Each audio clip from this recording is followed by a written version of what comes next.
Ibrahim Baka. Bwana, hongera kwanza kwa mchezo. Umejisikiaje siku ya leo? Umewaongoza kundi lako la wachezaji 11 kama nahodha. Ilikuwa ni experience namna gani?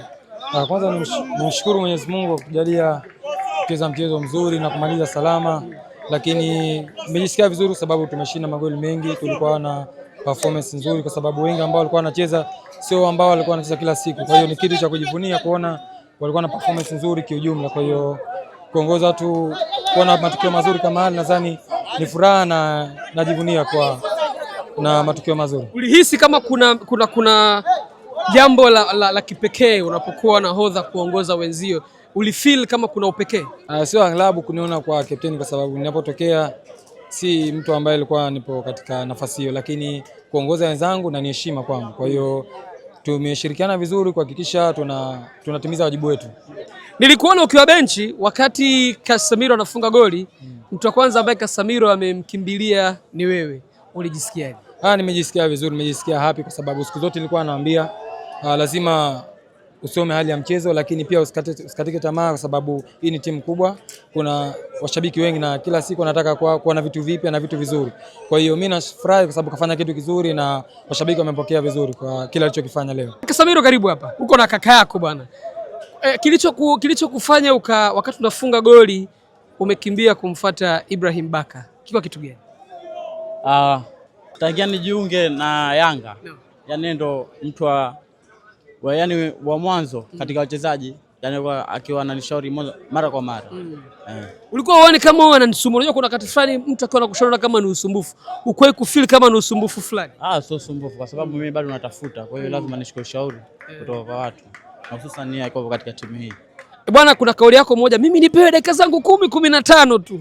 Wakati unaingia hapa kwenye touchline, ulikuwa na hisia namna gani wakati unaingia uwanjani?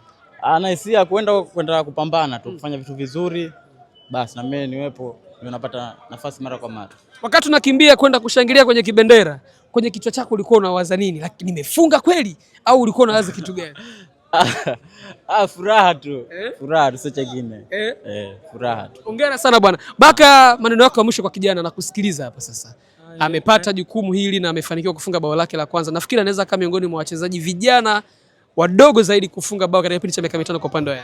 Kikubwa endelee kuvumilia, lakini pia awe mchezoni wakati wote, sababu nafasi zinatokea, sababu tunacheza mashindano mengi na ukiangalia ratiba inakuwa ipo katika hali kama tunavyoiona katika hali ya karibu. Kwa hiyo awe mchezoni muda wote, mwalimu ataweza kumtumia na kile ambacho anakifanya siku hadi siku. Nadhani ni proud na ni kitu cha kujivunia kwamba anafanya kitu kizuri. Asante na kila laheri. Na bwana, goli lako la leo na dedicate kwa nani? Leo kwa timu nzima. Umeona nilivyoshinda toto mimi na kunipokea kule. Nimeona unakumwagia maji. Furaha tu. Kwa lote kwa timu nzima. Leo kwa timu nzima leo. Bwana, huyo ni Casemiro anasema bao lake ambalo amefunga siku ya leo ni bao kwa ajili ya timu nzima. Ulikuwa ni mchezo wetu wa 26 unbeaten katika kombe la FA kwa maana CRDB Federation Cup. Tulikuwa tumefunga magoli 81 na kupata clean sheet 18 katika michezo hiyo 26 tokea msimu 2021-2022 mpaka leo hatujawahi kupoteza katika mchezo wa CRDB Federation Cup. Kituo kinachofuata ni Dodoma na hii ni Yanga TV. Nyuma kamera ni Wile Shemoka, nami ni Priva Abiudi Shayo, waziri wa vita.